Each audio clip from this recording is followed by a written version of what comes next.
Bueno, buenas tardes. Primero, muy agradecidos por venir dentro de este agradable clima de Miami. Mi nombre es Norberto Espángaro, yo simplemente he coordinado algunas de las cosas con el Instituto, a quien primero tengo que agradecerle en el nombre del doctor Carlos Sánchez Berzaín. El Instituto hace un trabajo formidable en defensa de la democracia, cosa en la cual estamos todos embarcados.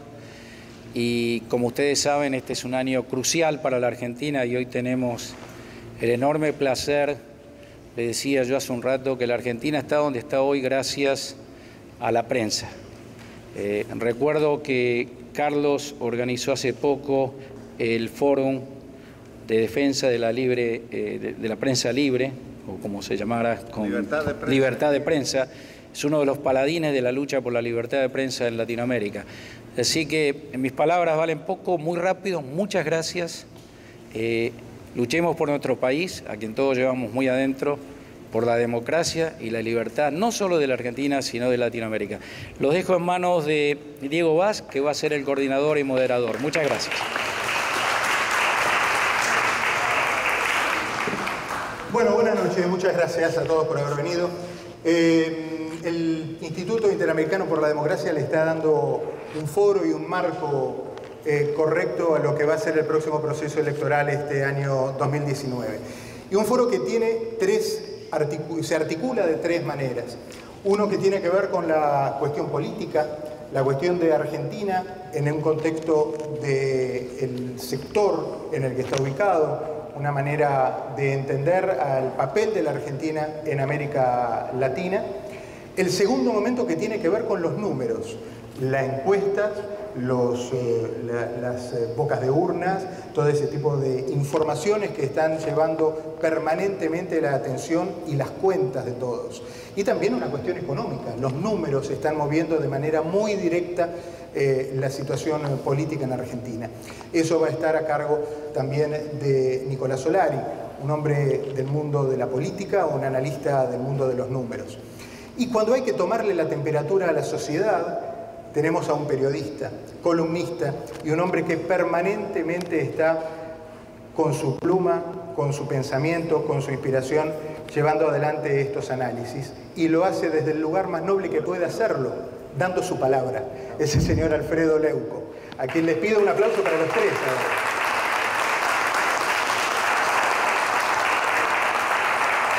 Dicho eso, comenzamos con el señor Carlos Sánchez Berzaín para poner en contexto político este espacio de Argentina de cara al proceso eleccionario del 2019. Gracias, buenas noches, bienvenidos. Quiero agradecer en primer término a Norberto Espángaro, que ha tenido la idea de organizar este foro, que tiende a destacar la importancia de las elecciones en la Argentina. En el Inter-American Institute for Democracy estamos nosotros abocados desde hace más de 12 años, a el estudio, la defensa, la promoción de los valores y principios de la libertad, la democracia, los derechos humanos y la institucionalidad.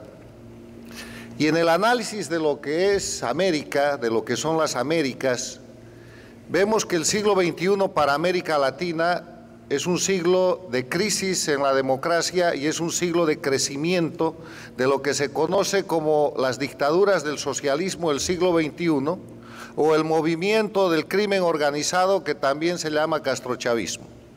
Hasta el año 1999 había una sola dictadura en el hemisferio, era la dictadura cubana de Castro, que pasaba su peor momento en el denominado periodo especial, porque después de la caída del muro de Berlín y la desaparición de la Unión Soviética, ese régimen que había sobrevivido del subsidio soviético estaba en un estado de decadencia y casi de terminación. Pero el año 99 llega a la presidencia de Venezuela Hugo Chávez y de inmediato hace alianza con Fidel Castro y se produce un fenómeno al principio imperceptible en la región y en el mundo, que es la recreación del castrismo que estaba agonizando con bandera y con nombre de Movimiento Bolivariano, Proyecto ALBA y después Socialismo del siglo XXI. Esa aparición en la sombra, en principio, empieza a producir efectos muy nocivos para la democracia apenas empezando el siglo XXI. Sostengo que el primer efecto es la caída y el derrocamiento del presidente argentino de la Rúa. Inmediatamente se produce el derrocamiento del presidente ecuatoriano Yamil Mahuad. A continuación cae derrocado el presidente boliviano Gonzalo Sánchez de Lozada. Poco tiempo después se derroca al presidente ecuatoriano Gutiérrez. ¿Desde cuándo no habían derrocamientos en América Latina? En la década del 90, llamada la década tranquila, la década del fortalecimiento de la democracia, no se había visto aquello. Pero además sucede un hecho adicional muy grave. Se derroca al secretario general de la Organización de Estados Americanos, recientemente electo en ese momento, el expresidente de Costa Rica, Miguel Ángel Rodríguez, quien es acusado de una pseudo corrupción en su país, va a defenderse, lo apresan, el puesto queda vacante, espacio abierto para que este creciente movimiento de la mano del dinero de Chávez, que empieza a controlar los votos del Petrocaribe, pueda poner un secretario general que es Insulza, y vienen los 10 años de Insulza en la OEA, una OEA totalmente entregada al servicio de lo que hoy es el castrochavismo.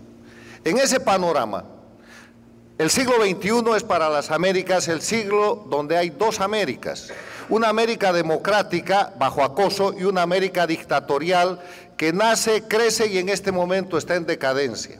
En el punto más importante de la América dictatorial, que nace con esa alianza entre Chávez y Castro y por eso se llama castrochavismo, que recrea las viejas prácticas del castrismo para establecer dictaduras en las Américas, el control de este proyecto llega a ser muy grande, controlan prácticamente toda América Latina. Llegan al punto en que controlan la Organización de Estados Americanos, el Petrocaribe, controlan Centroamérica. Hay que preguntarse qué país no controlan en ese momento. En la primera década no controlan México, controlan Venezuela, ponen a Colombia en crisis, controlan Ecuador con Correa, ponen al Perú en crisis y lo llegan a controlar con Ollanta Humala, controlan Bolivia con Evo Morales, controlan el Brasil con el Partido de los Trabajadores, controlan en un movimiento más o menos democrático temporariamente Chile con el gobierno de la coalición de izquierda liderada por Michelle Bachelet y controlan la Argentina con el gobierno de los Kirchner. El famoso gobierno K, que tiene todas las características de corrupción, violación de los derechos humanos, liquidación de la economía nacional, desaparición de los elementos esenciales de la democracia que cualquier otro gobierno establecido en Venezuela, Bolivia, Nicaragua o en extremo la propia Cuba. Pero Argentina se salva de eso. Y se salva de eso en un análisis muy somero, porque en la Argentina queda un ápice de prensa libre que en determinado momento hace que aparte la justicia federal funcione y eso genera una conciencia en el país latinoamericano con la clase media más extendida que le permite ir a un proceso electoral en el que gana la presidencia el actual presidente Macri. Y eso marca un punto de inflexión en toda América, un punto de inflexión tan importante que el instrumento político de la delincuencia organizada castrochavista que se llama el Foro de Sao Paulo marca como objetivo el cambio de gobierno en la Argentina para sacar a Macri en el proceso de recuperar ese espacio político para lo que ellos llaman las izquierdas de América Latina y que no son otra cosa que el proyecto castrochavista del siglo XXI que liquida libertad, que liquida Estado de Derecho, que viola los derechos humanos, que termina con la división e independencia de poderes, que acaba con la libertad de prensa y que deja a los países como ustedes están viendo en Cuba desde hace 60 años, en la Venezuela que hoy día tiene una crisis humanitaria, 20 años de castrochavismo, en Nicaragua que tiene un año de masacres, muertes, presos políticos y negociaciones, con un dictador que está 14 años y en Bolivia que está terminando de instalar ese proceso con fraude electoral, narcoestado, masacres y represión presos políticos, exiliados políticos. Este es el panorama de América Latina en el que los invito a observar la realidad de la próxima elección en la Argentina.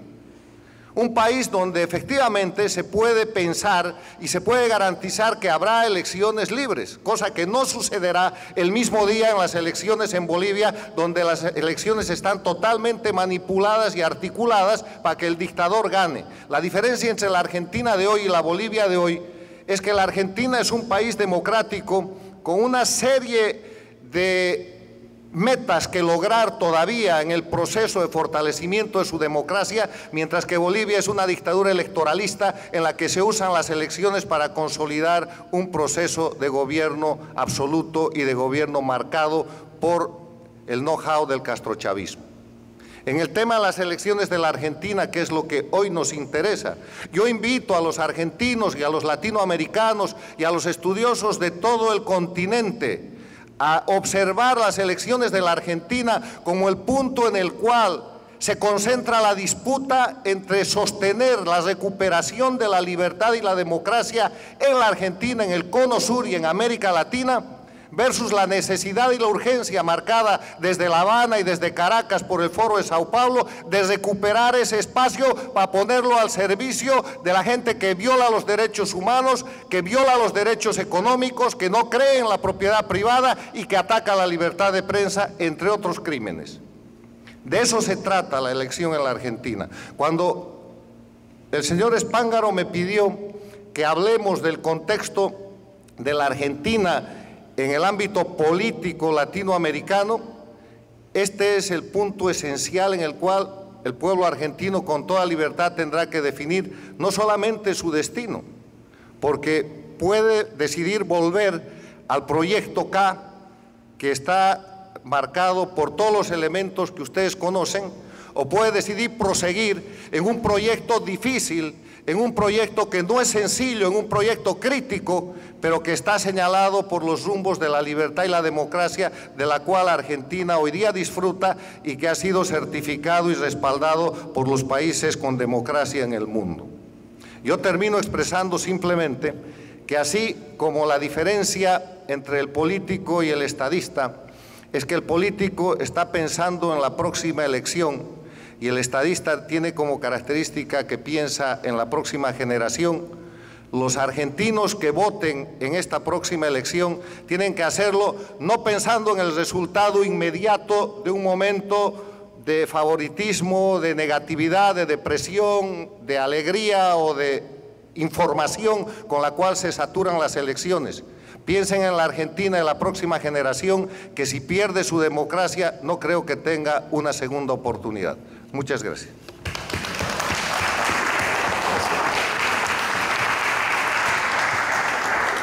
Bueno, muchas gracias, director del Instituto Interamericano por la Democracia, el señor Carlos Sánchez Bersay. Vamos a someter ahora el proceso electoral 2019 de Argentina por uno de los tamices más acuciosos, más específicos, y es el tema de los números, el tema de las encuestas, de las tendencias. Los números quedan en manos del señor Nicolás Solari. Buenas tardes.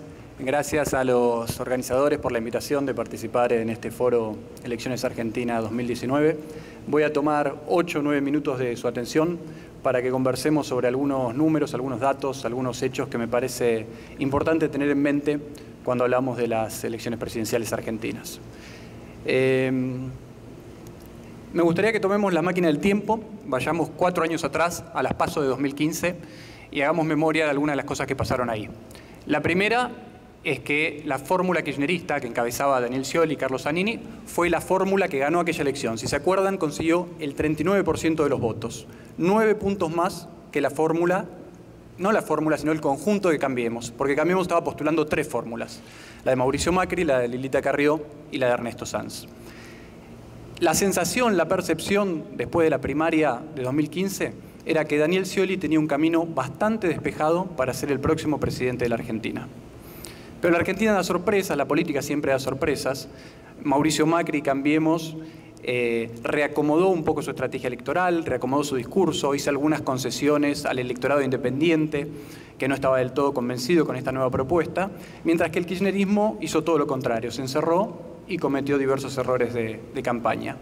¿Y cuál fue el producto de esto? Que 2 meses y medio después, en las elecciones de octubre, aquella distancia de 9 puntos con la que Scioli había ganado las PASO se transformó en una victoria de solamente 3 puntos.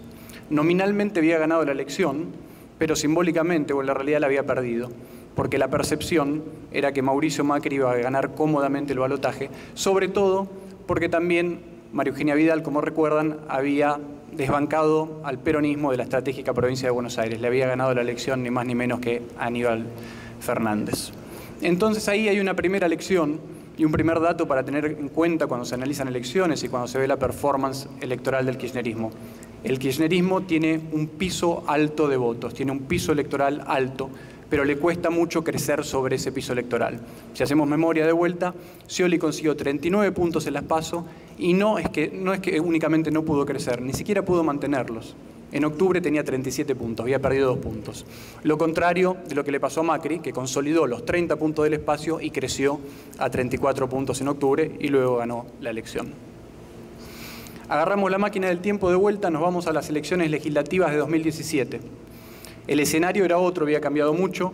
Cambiemos ya había estado 2 años en el gobierno y tenía logros para mostrar, había podido desarmar el cepo al dólar, había llegado a un acuerdo con los holdouts, había recuperado la credibilidad de las estadísticas del INDEC. En fin, el objetivo de Cambiemos era otro, era consolidarse como fuerza nacional, y vaya si lo logró, consiguió un 42% de los votos a nivel nacional, ganó la elección, ganó en las 5 provincias más importantes de la Argentina, las 5 provincias más grandes, algo que no había logrado ni Carlos Menem, ni Néstor Kirchner, ni Cristina Fernández de Kirchner. El antecedente más reciente de eso era 1985, las legislativas de Alfonsín. Pero probablemente lo que más nos acordamos todos de 2017 es lo que pasó en la provincia de Buenos Aires. ¿Por qué? Porque allí la figura central de la oposición, que era Cristina Fernández de Kirchner, en el distrito donde mejor medía, que era la provincia de Buenos Aires, perdió la elección ante un candidato de baja intensidad de Cambiemos, si se quiere, Esteban Bullrich. En las PASO, ambos dos candidatos a senadores nacionales consiguieron el 35% de los votos. 2 meses después, Esteban Bullrich había crecido al 42% y Cristina solo al 37%. Nuevamente se confirmaba o se confirma el axioma del kirchnerismo de tener un piso alto de votos, arriba del 35%, pero muchas dificultades para crecer por encima de ese número. La percepción, después de las elecciones legislativas de medio término de 2017, es que Macri iba a lograr muy fácilmente la reelección en 2019, que iba a ser un trámite. Pero nuevamente hubieran sorpresas, esta vez del exterior, si se quiere, un sudden stop al financiamiento de la Argentina, la corrida contra el peso en mayo de 2018, la necesidad de buscar financiamiento del FMI, el consecuente ajuste y la caída de los indicadores de opinión pública y los indicadores de apoyo al gobierno. Un proceso de deterioro en la opinión pública que se extiende hasta abril de este año, precisamente hasta el 29 de abril. ¿Qué pasa el 29 de abril? El Fondo Monetario Internacional le da carta blanca al Banco Central de la República Argentina para intervenir en el mercado de cambios y planchar el dólar. Cuando se plancha el dólar, inmediatamente empieza a crecer el optimismo social, empieza a crecer la confianza del gobierno, empiezan a fortalecerse los indicadores electorales del gobierno. ¿Por qué? Porque el dólar en la Argentina no solo es un indicador económico, esencialmente es un indicador político. El gobierno ayudó a este proceso, obviamente, con medidas electoralistas orientadas a fortalecer el consumo, que no vale la pena mencionar ahora, pero se generó un nuevo clima social donde empezaron a crecer el optimismo social, donde empezó a mejorar el humor social y donde empezamos a tener un escenario mucho más competitivo en términos electorales. ¿Cómo estamos ahora? ¿Cuál es el escenario a 15 días, a 17 días de las primarias? Tenemos un escenario caracterizado por una alta polarización y una fuerte paridad. ¿Por qué la polarización? Bueno, básicamente porque esas 3 vías que existían en el argentino, que existieron en 2015 y que en algún momento de este año pensábamos que iban a existir, con un peronismo de centro, con alguien mediando en la disputa entre el kirchnerismo y el macrismo, se ha deshilachado, se ha desintegrado y ahora tenemos solamente 2 fuerzas que concentran más del 80% de la intención de voto. Es algo que no sucedía desde 1999. Y después tenemos una situación de paridad. ¿Por qué paridad? porque ya no estamos viendo en las encuestas aquella distancia de 6, 7, 8 o hasta 9 puntos con el que el kirchnerismo estaba superando al macrismo a principio de año. Las últimas encuestas, las encuestas actuales, muestran una distancia de 2 o 3 puntos. Es una elección muy pareja. ¿Por qué es importante esta primaria si no decide nada, si formalmente no decide nada? Bueno, porque el resultado de la primaria va a influenciar muy grandemente a dos actores fundamentales. Uno son los mercados y otros son los electores que por ahora están eligiendo terceras fuerzas. Los mercados van a ser los que le van a dar el contexto económico a la elección de octubre, que es la definitiva. Y la PASO va a influenciar a los votantes de las terceras fuerzas que en una gran proporción van a terminar eligiendo kirchnerismo contra macrismo, porque esas son las alternativas que están en juego en la Argentina. En este sentido, las primarias van a influenciar fuertemente el comportamiento de estos dos actores, y del comportamiento de estos dos actores se va a terminar definiendo la elección de octubre, el nombre del próximo presidente y el futuro de la Argentina. Gracias por la atención.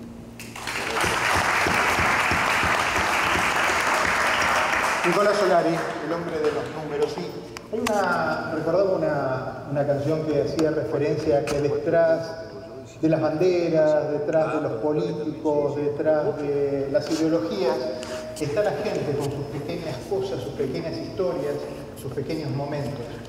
Y un hombre que sabe leer a la gente es Alfredo Leuco.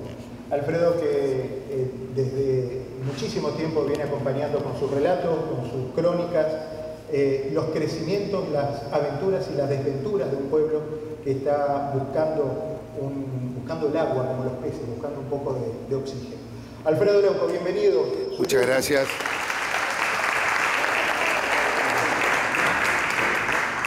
Bueno, muy buenas tardes a todos. Muchísimas gracias por molestarse un día de lluvia, un día de estas características, a escuchar estas reflexiones que hemos hecho aquí. Por supuesto, siempre la palabra gracia es la que debe presidir esto, a Norberto Spángaro, a Marco Golfari, a mi amigo Pablo Láser. Muchísimas gracias a todos por estar aquí. Y 2 o 3 aclaraciones. Hay muchos cordobeses aquí en la sala. ¿Quiénes son de Córdoba? 1 cordobesa, 2 cordobeses. Bueno, ellos me van a entender porque tenemos que sincronizar los relojes, porque la hora no es la misma en Córdoba que en Miami. Me han dicho que en Miami los relojes hacen tic-tac, tic-tac. Bueno, en Córdoba hacen tiqui-tac, tiqui-tac. Solamente quería arrancarle una pequeña sonrisa porque por supuesto que vamos a hablar de cosas trascendentes y le quiero quitar dramatismo. Como recién planteaba el presidente del instituto, al que le agradezco que haya tenido un rol fundamental en el tema de la libertad de prensa. Estamos hablando de medir los humores de la sociedad y debe haber pocas cosas tan difíciles como medir el humor social.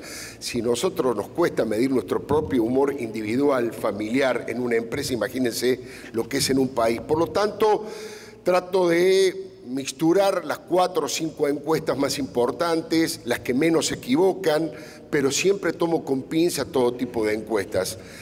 Es verdad que estamos asistiendo a un momento absolutamente trascendente para la historia de la Argentina y para la historia de la región. No hay ninguna duda de eso, porque vamos a elegir el 27 de octubre, mucho más que un presidente, vamos a elegir un sistema de gobierno democrático, republicano, con errores y con dificultades como tienen todos los gobiernos, o la posibilidad de regresar a lo que yo llamo el nacionalpopulismo o el chavismo K.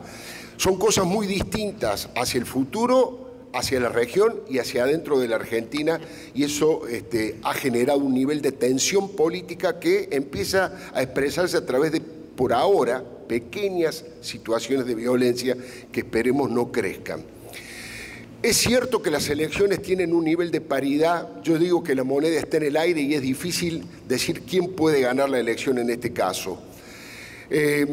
Como suele ocurrir a veces, el humor es una fotografía del momento político que estamos viviendo y me parece que es una gran editorial. Tal vez lo han escuchado, es un chiste que está recorriendo muchísimo en las redes sociales que dice, hay una señora que está embarazada y va a tener familia el 27 de octubre. Y le dice, bueno, ¿cómo le vas a poner de nombre a tu hijo? Bueno, depende de las elecciones, depende del resultado de las elecciones. ¿Cómo es eso? Sí, por supuesto, depende cómo salgan las elecciones. Yo voy a bautizar a mi hija, ya sé que va a ser una mujer, voy a bautizar a mi hija. Bueno, si gana Macri, ¿cómo le vas a poner? Milagro, dice la señora. Y si gana Cristina, Socorro. Me parece que entre milagro y socorro está bastante bien definida la realidad electoral. Ahora, no puedo con mi deformación profesional de periodista, y le quiero dar una muy buena noticia que ha ocurrido hace una hora más o menos a propósito de los números económicos. No los quiero cansar con números porque me parece que es aburrido, pero 2 o 3 cositas mínimas.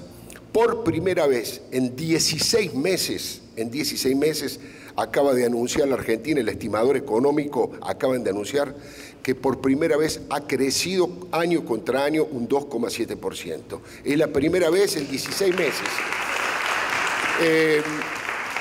Obviamente que eso no se ve reflejado de inmediato en el nivel de empleo, obviamente que eso no se ve reflejado en el nivel de consumo y de crecimiento económico, pero lo pongo como un dato para tener en cuenta porque ya hay varios indicadores económicos, que tal vez sea la debilidad más grande del gobierno, la asignatura pendiente más grande que tiene, el motivo por el que ha perdido muchos votantes, sobre todo votantes propios, que tiene que ver con la economía. En general lo que se está registrando es que sigue cayendo año contra año, menos en este caso, que le digo, de mayo, estoy hablando de los números de mayo, pero empieza a crecer contra el mes anterior. Significa que por lo menos paró la caída económica y que lenta pero inexorablemente está creciendo.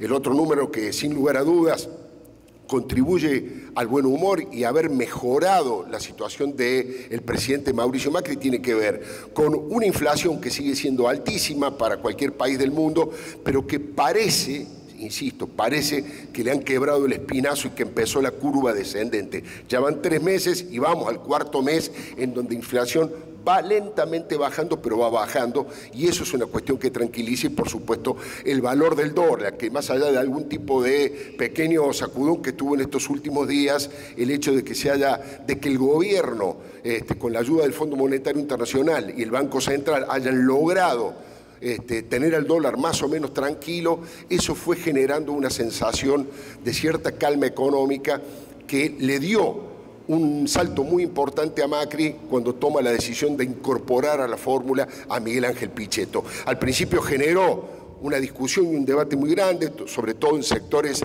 fuertemente antiperonistas que existen en la Argentina y que existen dentro de Cambiemos, que no entendieron de qué manera, cuál era la estrategia, cuál era la táctica que el presidente Macri había tomado, el camino que había tomado, y finalmente se demostró que fue un camino exitoso, porque una de las críticas que se le hacía al gobierno es que estaba demasiado encerrado en sí mismo, con ese concepto muy debatible de que nosotros somos lo nuevo, nosotros somos los puros, e incorporar a otros sectores nos va a llevar por el mismo camino que la vieja política.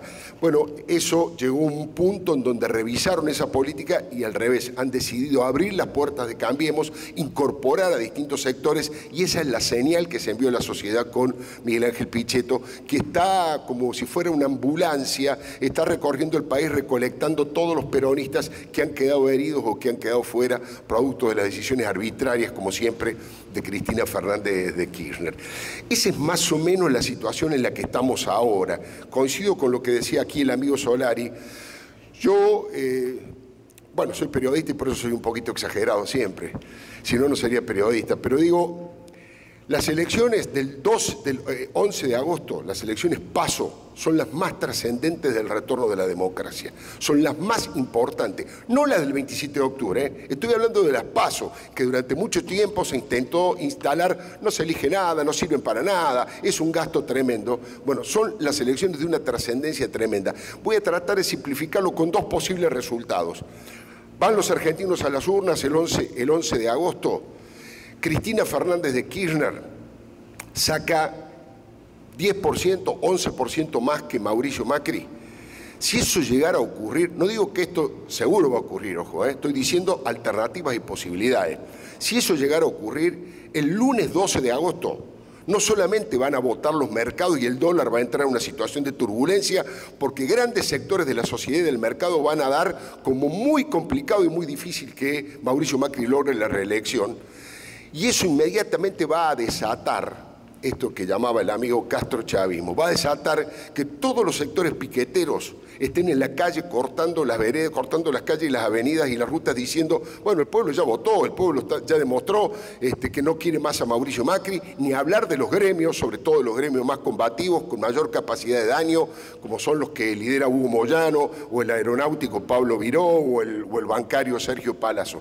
Es decir, que piqueteros, sectores de dirigencia sindical y el propio mercado, frente a una posibilidad de verlo con debilidad a Macri, generarían una situación de turbulencia institucional que daría casi por descontado que Mauricio Macri gane la elección. Por eso las elecciones PASO se han transformado en algo tan trascendente. Si al revés, si por el contrario el resultado fuera de cierta paridad, y ni hablemos si aparece Mauricio Macri con algún puntito arriba de Cristina, se generaría todo lo contrario, una suerte de catarata, de esperanza, de expectativa positiva, con la posibilidad de que intendentes y gobernadores que son del peronismo y que están con Cristina porque no tienen más remedio, pero que realmente no valoran a Cristina, todo lo contrario, la combaten, pero no tienen más remedio, si ven que Mauricio Macri en las PASO tiene una posición de firmeza electoral, seguramente no van a trabajar el 27 de octubre con la misma fuerza y con el mismo ahínco para llevarle agua y votos al molino de Cristina Fernández de Kirchner. Ya esos movimientos se han evidenciado ahora. Son 5 las provincias que llevan lo que se llama boleta corta. La más importante, obviamente, no porque yo sea de Córdoba, pero digo en términos electorales, Córdoba es la segunda provincia de la Argentina que más votos aporta. Muchos creen que es Santa Fe o Capital, pero después de provincia de Buenos Aires viene Córdoba.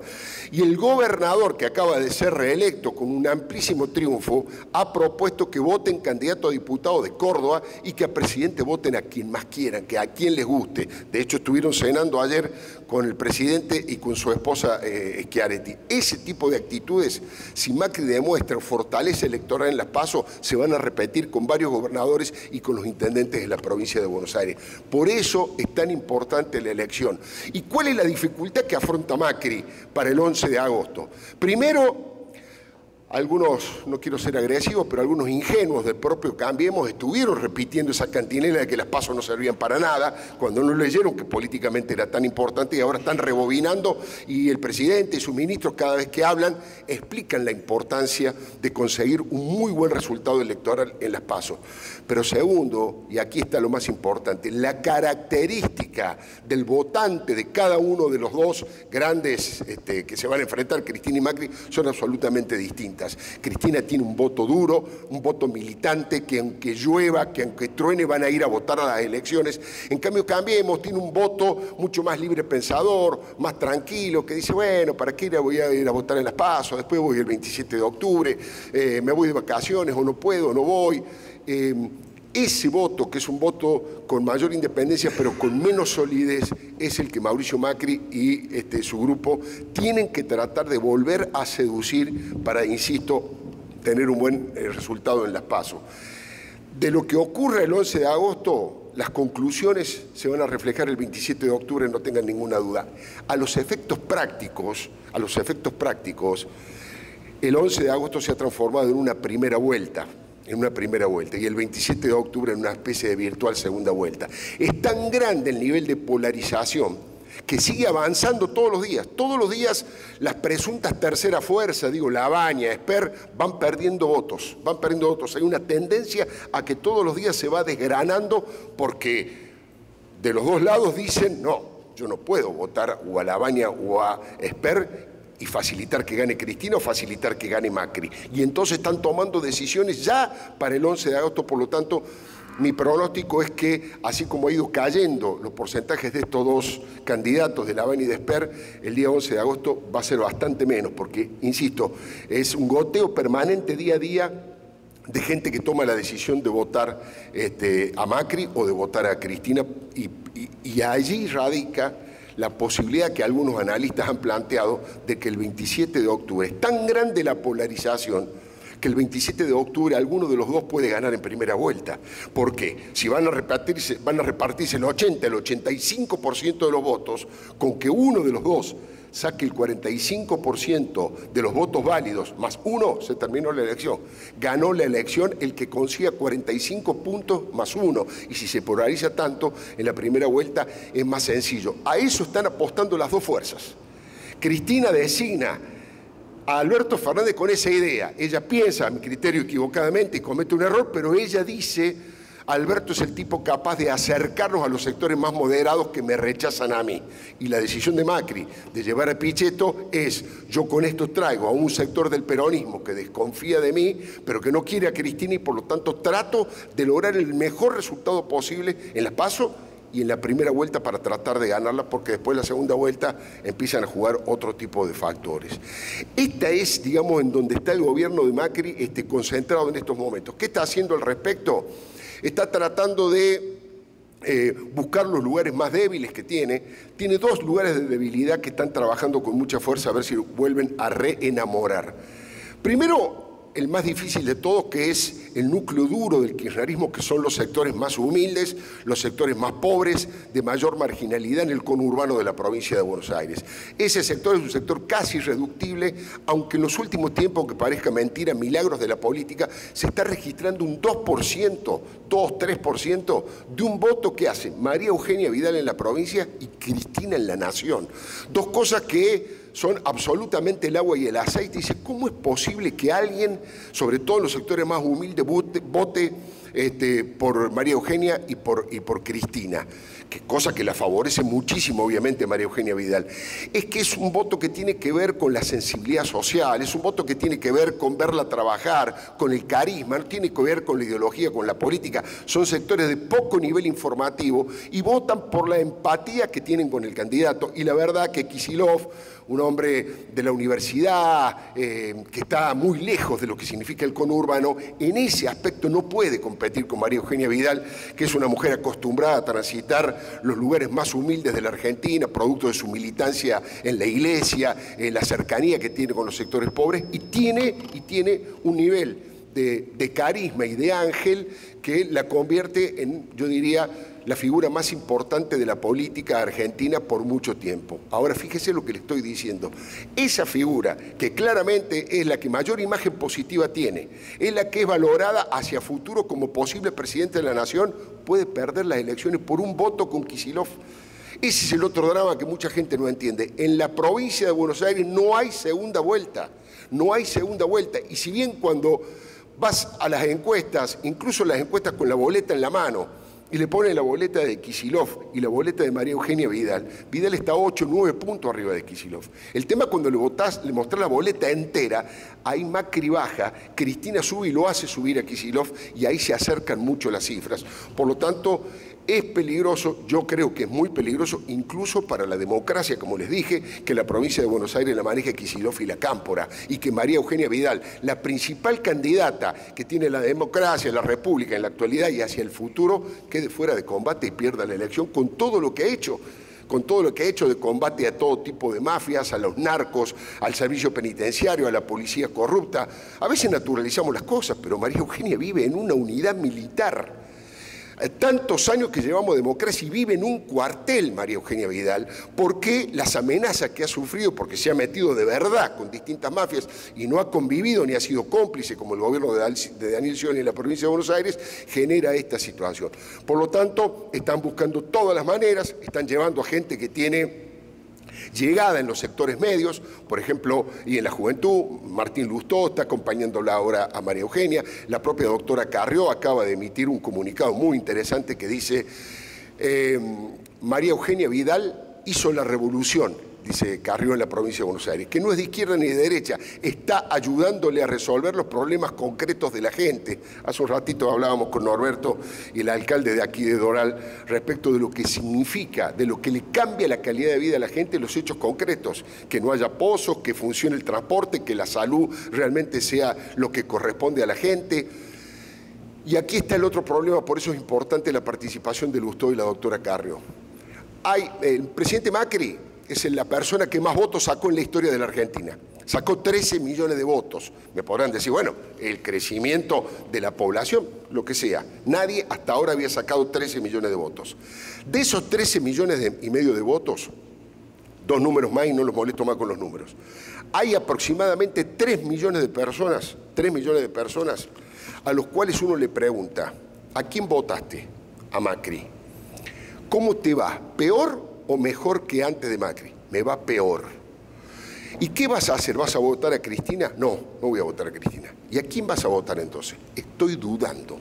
Tengo ganas de un voto en blanco, estoy enojado. ¿Por qué está enojada esa gente?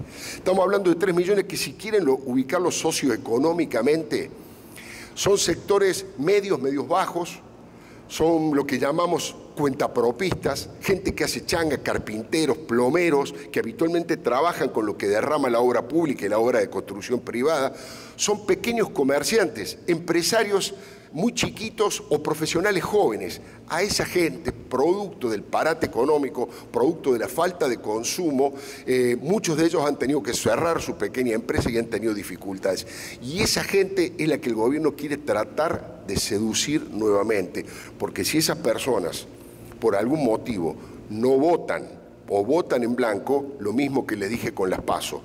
El voto de Cristina, por más que mostremos 200 veces en la televisión contando dinero robado, los grandes, digamos, la mega corrupción de Estado a la que sometieron a la Argentina, la corrupción colosal que hubo nunca vista en democracia, esa gente vota a Cristina, no importa lo que pase. En cambio, en el voto de Mauricio Macri están esas 3 millones de personas que están dudando y el gobierno está tratando de dirigirse a ellos con créditos blandos, con un montón de situaciones que tratan de sumarlo nuevamente, que tengan el entusiasmo de votar el cambio, que en este caso, insisto, no es un cambio de gobierno, sino es la gran posibilidad.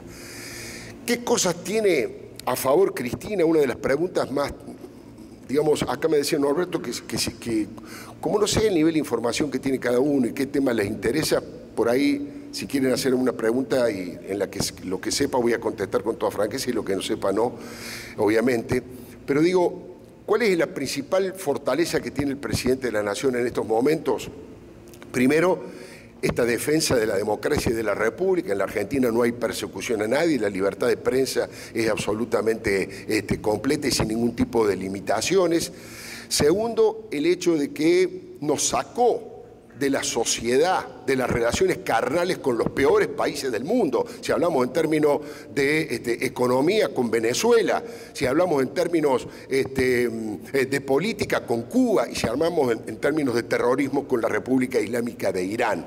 Esos eran los socios de Cristina. En cambio, el presidente Macri se ha convertido en una suerte de líder regional a propósito de su defensa de la libertad y de la democracia en Venezuela, abriendo las puertas y siendo uno de los motores de la región para tratar de que vuelva la democracia a Venezuela. Y eso le ha significado un nivel de liderazgo que le ha permitido ser un jugador importante en el acuerdo Mercosur-Unión Europea, y eso le ha permitido que algunos de los principales países del mundo más desarrollados estén apoyando y hagan lo posible para darle una mano para que el presidente Macri pueda ganar la elección. Los Estados Unidos, digamos, me parece que es un claro ejemplo. Yo no recuerdo, y así lo dicen los especialistas en la diplomacia, un momento de mejor relación entre Estados Unidos y la Argentina que en este momento, más allá de las cuestiones personales y de relación personal entre el presidente Macri y el presidente Trump. Digo, lo que uno registra es institucionalmente, de país a país, hay una relación que ha ido creciendo mucho. Estamos hablando de la defensa de la libertad, de la democracia, de la República, de las relaciones internacionales y también la obra pública. Aunque cueste que la obra pública se vea, impacta fuertemente, ¿saben en dónde? En los sectores que tienen trabajo, que son gente que históricamente a lo mejor ha votado al peronismo, pero que tienen trabajo en blanco en alguna gran fábrica, y a ellos las cloacas, el agua, el metrobús, no es un tema formal. Esa gente que tiene el metrobús en la provincia de Buenos Aires ha ganado para su vida una hora y media más de tiempo, para hacer una hora extra, para estar con su familia o para capacitarse en la actividad que tiene. Le ha cambiado la vida. Que llegue el asfalto, que llegue el agua, le ha cambiado la vida. A quienes no les ha cambiado la vida esas obras públicas es a los sectores más marginales. Los sectores más pobres de los pobres, que básicamente tienen planes, quieren quieren el dinero contante y sonante para comer y no les importa si hay metrobús o no, porque como no tienen trabajo no van ni a trabajar a ningún lado, y ese es uno de los detalles que también me parece que hay que tener en cuenta. ¿Cuáles son las fortalezas de Cristina? Porque es una cosa, mucha gente dice, pero es inexplicable que con todo lo que nosotros sabemos tenga un porcentaje de votos tan alto, tenga un piso tan alto Cristina Fernández de Kirchner. Bueno, yo digo, hay una multiplicidad de elementos, ¿no? Pero los tres principales. El primero, que es el voto histórico del peronismo. Ustedes recuerdan que en la elección del 2015, el kirchnerismo llevó de candidato en la provincia de Buenos Aires a Frankenstein. Aníbal Fernández era Frankenstein. Era el peor candidato del mundo, un tipo vinculado al narcotráfico, a las patotas, al triple crimen. No había peor candidato. La propia Iglesia Católica militó en contra de Aníbal Fernández acusándolo del tema de estar vinculado al narcotráfico. Y ganó María Eugenia Vidal, pero el porcentaje que sacó Aníbal Fernández fue un porcentaje muy alto, insisto. Si con Frankenstein sacaron 38, 39% de los votos, imagínense con un candidato un poquito mejor y no acusado por ahora de corrupción, como es el caso de Kicillof. Primer elemento, el voto histórico del peronismo sigue siendo muy alto. El peronismo atravesó los últimos 60 años de la Argentina, el 50% lo gobernó el peronismo. En consecuencia, el peronismo es la primera de las razones. La segunda de las razones es que el kirchnerismo trabajó con mucha habilidad y con mucha astucia dos sectores. Estos sectores de mayor marginalidad social, en donde pesa mucho el plan, donde pesa mucho la posibilidad de que no tengan que trabajar y que sean asistidos del Estado. Segundo tema. Y el tercer tema son las debilidades económicas del gobierno de Macri, que estábamos comentando recién. Si el gobierno de Macri hubiera sido exitoso, si en este momento la economía estuviera creciendo, si estuviera generando empleo, miren, en el último año se destruyeron 268.000 puestos de trabajo. Si no estuviese Cristina al frente, sería realmente un verdadero milagro que ganara Mauricio Macri. El hecho de que esté Cristina al frente, alguien que viene por todo con un ánimo de venganza y de autoritarismo, hace valorar mucho más la candidatura de un hombre razonable, con sus errores, pero que es Mauricio Macri. Si el peronismo hubiese tenido un candidato de otras características, hubiese estado complicada la elección. Para el presidente Macri, insisto, la crisis económica es fuerte, se siente en la caída del consumo, el número que usted ve, pero lo que les acabo de decir, en los últimos tiempos empieza a dar vuelta esa economía y yo tengo la expectativa, la esperanza que con el tiempo eso vaya realmente incrementándose el crecimiento, incrementándose la posibilidad de las inversiones. No lo quiero cansar mucho, la última cosa que me parece que en general le interesa a la gente, pero ustedes me dirán las preguntas, tiene que ver con cómo es posible que Cristina esté libre. ¿Cómo es posible que Cristina esté libre? Tiene 13 procesamientos, tiene 4 pedidos de juicio político, uno de ellos certificado por la propia Corte Suprema de Justicia, tiene 2 pedidos de desafuero. La verdad que a esta altura no hace falta un dato más para certificar lo que yo llamo el robo del siglo, que lo llamo la estafa más colosal que se le ha hecho a la Argentina en democracia. Miren, cuando vamos a los números, se los compara con los grandes robos del mundo, con el matrimonio Marcos, por ejemplo, en Filipinas, el nivel de corrupción que han logrado y el nivel de enriquecimiento ilícito que han logrado producto de una mafia y de una asociación ilícita para saquear el Estado. ¿Cómo es posible entonces que tenga la posibilidad de estar en libertad y presentarse candidata a presidente? Primero, lo legal. O sea, las causas se han ido atrasando tanto que en el corto plazo ninguna de esas causas va a terminar con una decisión de la justicia y luego vienen las distintas apelaciones, por lo tanto falta tiempo para eso y la propia justicia que la fue demorando ahora no llega a juzgarla con sentencia y, insisto, ni siquiera en primera instancia y luego vienen las instancias de las apelaciones. Cristina, nosotros lo tenemos en la Argentina, ahora se está popularizando y se está tratando de implementar lo que Brasil tiene, que es la ficha limpia. Digamos, un candidato procesado, un candidato encarcelado no puede presentarse. En Argentina sí. En Argentina, de hecho, Julio De Vido, que está preso, va a ser candidato de un nazi que se llama Santiago Cunio, que es candidato a gobernador en la provincia de Buenos Aires y lleva a Julio De Vido como candidato a diputado. En la Argentina es legal eso. Sería bueno que el próximo Congreso lo pudiera transformar. Y el tercer elemento es que no me gusta, pero la realidad indica que los jueces tienen un olfato político desarrollado y aceleran o desaceleran las causas de acuerdo a cómo le va a los políticos que tienen que juzgar y en qué situación están. Están a la expectativa, están viendo. Yo creo que si Cristina pierde la elección, pierde por cuarta vez, además de que el kirchnerismo va a empezar a desintegrarse, porque ya sería la cuarta derrota consecutiva de Cristina. Además de eso, yo creo que varios jueces, no digo todos, pero varios jueces, como el doctor Bonadío, el doctor Julián Ercolini, van a un poquito acelerar la causa y tal vez en un mediano plazo, en 1 año, 2 años, insisto, si gana Mauricio Macri, ¿no? Podría llegar a ir presa Cristina si gana Macri y si se llevan adelante estos pasos procesales que les digo. Si gana Cristina, bueno, el preso voy a ser yo, digamos. Así que el año que viene va a estar aquí Víctor Hugo Morales. Va a estar aquí Víctor Hugo Morales. Bueno.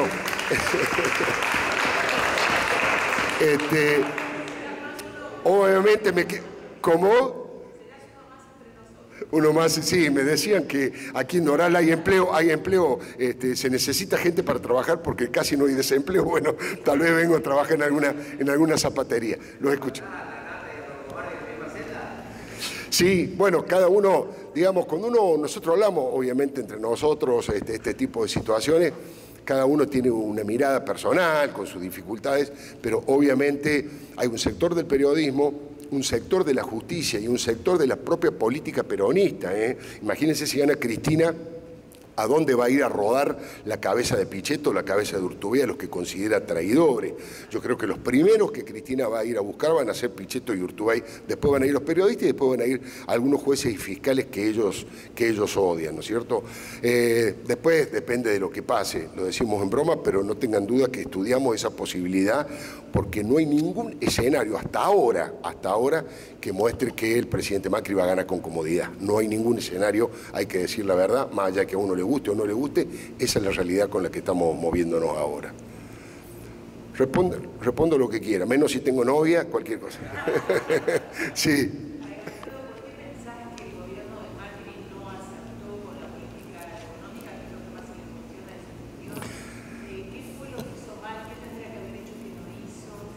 Bueno, excelente pregunta de una periodista como Mercedes Martí, que es una excelente periodista y por eso es una excelente pregunta. Pues es que la pregunta no se escuchó. Él dice, ¿qué hizo mal el presidente Macri? ¿En qué se equivocó para que la economía no estuviese a la altura de las necesidades y fuera una de las grandes asignaturas pendientes? Hay 1000 interpretaciones. Yo te digo, obviamente, la mía, que lo he conversado, incluso hasta discutido con el propio presidente de la Nación. Él tuvo al principio un concepto, un prejuicio y siquiera hasta un capricho. Él dijo, yo no quiero tener un superministro de Economía, no quiero tener un Cavallo, no quiero tener un Labaña, el ministro de Economía voy a ser yo. Bueno, en ese momento parecía razonable. Lo cierto es que el presidente gobierna muchas veces, deriva el gobierno, el día a día en Marcos Peña.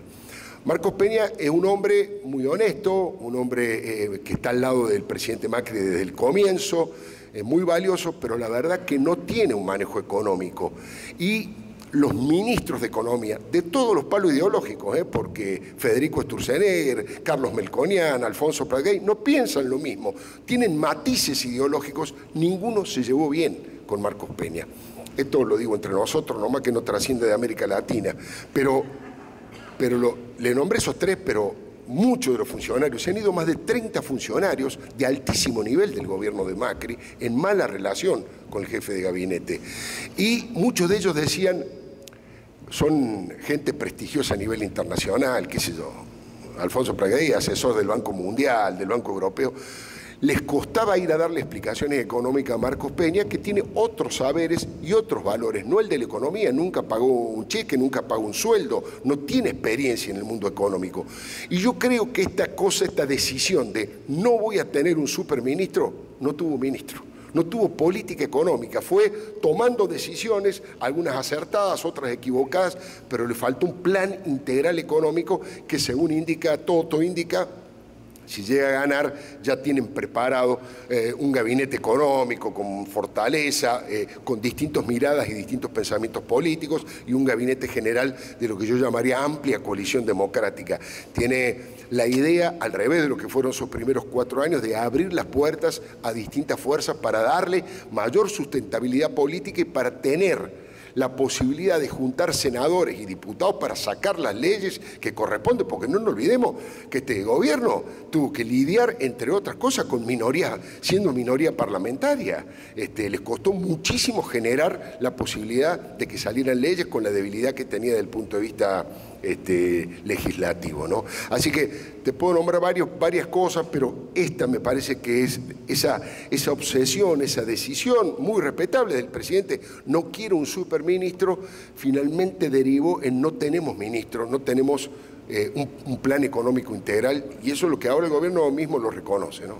Para continuar con un espacio de preguntas, dígame quién sería el próximo, así podemos que todos podamos escuchar la pregunta.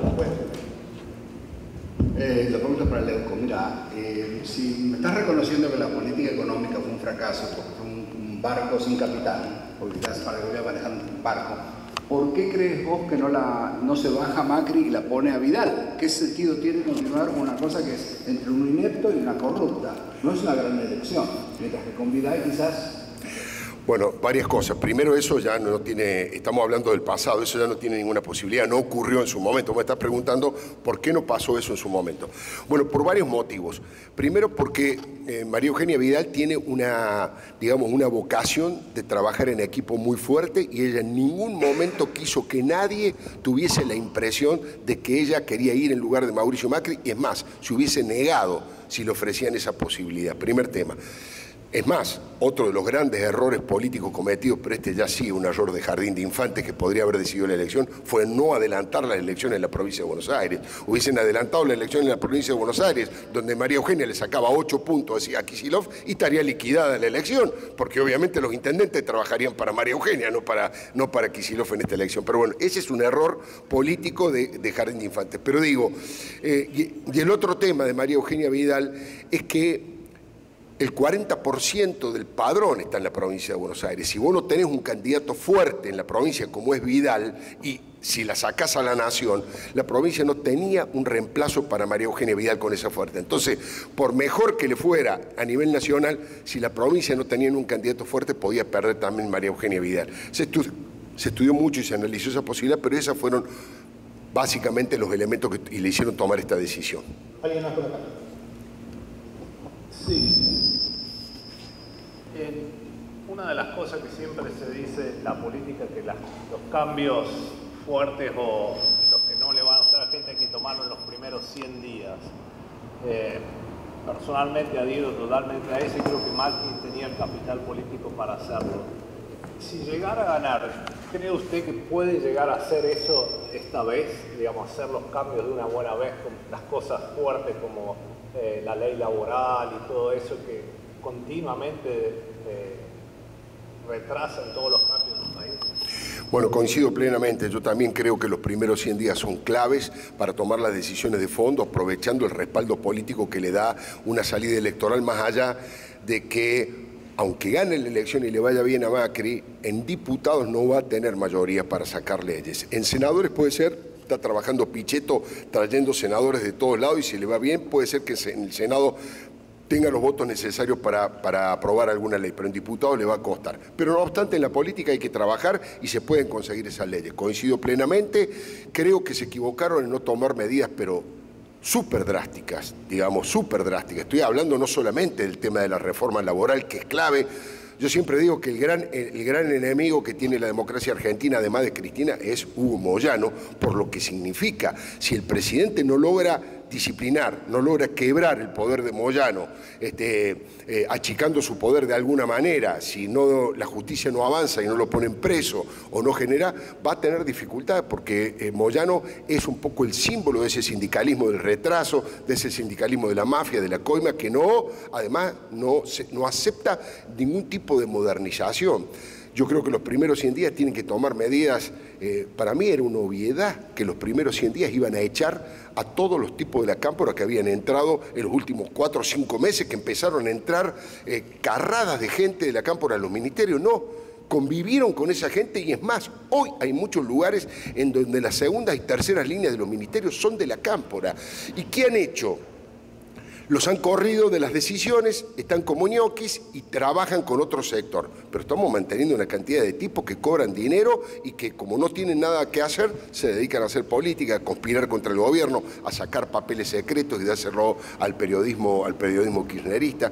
Coincido y creo, pero obviamente no estoy en la cabeza del presidente, pero lo que he hablado con él y con algunos ministros que han aprendido esa lección también y que ya están preparando 10, 12 medidas trascendentes para anunciarlas el 11, 12 de diciembre, una vez que asuma, si es que gana, si es que reasuma el propio 10 de diciembre. Así que veremos, tengo expectativa de que hayan aprendido esa lección, pero uno de los grandes errores fue ese, ¿no? ¿Alguna pregunta más? Sí. Una más. Yo el domingo me vuelvo a Argentina.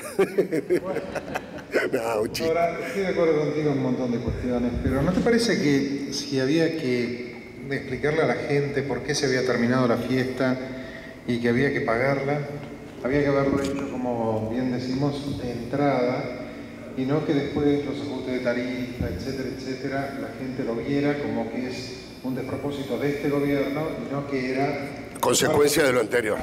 Si pasa el tiempo, ¿cómo le explicás que vos no tenés la culpa de lo que está sucediendo? Yo pienso... Sí, perdón. Sí, no, te dejo antes del domingo, ya te dejo. No, por favor, por favor. Ahí me parece que hay un error, más allá de lo que comentabas, de que no haya un superministro de Economía, fallaron en ese aspecto. La gente entró con un triunfalismo, esto va todo bien, después nos empezamos a dar cuenta que, y esas cosas se saben. Y es una característica del país, de este gobierno, y que pasó muchos años atrás también. Bueno, coincido también absolutamente con lo que vos planteaste. Te comento, estuve muy cerca como periodista siguiendo todas esas negociaciones de aquella época y había dos posiciones de debate muy claras en el gobierno. Una que decía lo que decís vos y que yo comparto, que era que había que hacer una conferencia de prensa en cadena nacional, tal vez la única cadena nacional, y que cada ministro explicara la cantidad de ñoqui, el robo que se había hecho, el desastre energético. Si hubiesen hecho eso, era uno de los sectores del gobierno los que están más ligados a la política, digo, Rogelio Frigerio, por ejemplo, es uno, pero varios sostenían eso, y había otro sector del gobierno que decía no.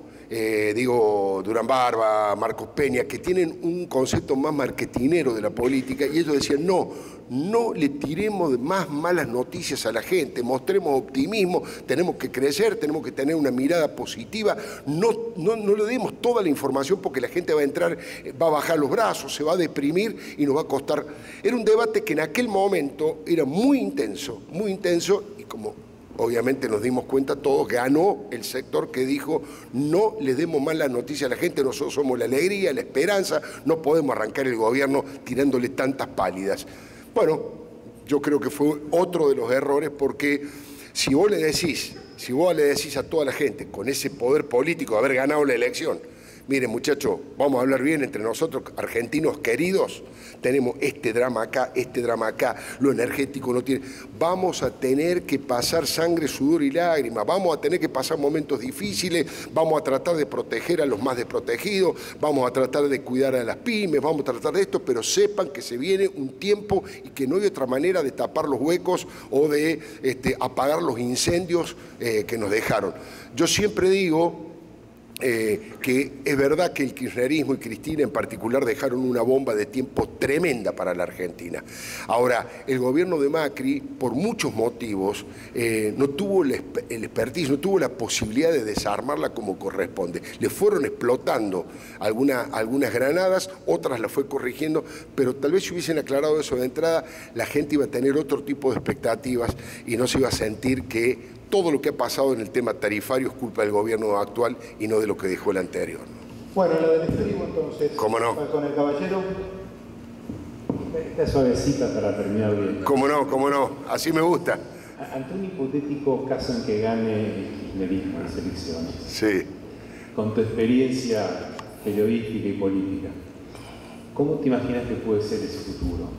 ¿El de un peronismo necesario para hacer el ajuste o el de un nuevo narcoestado chavista?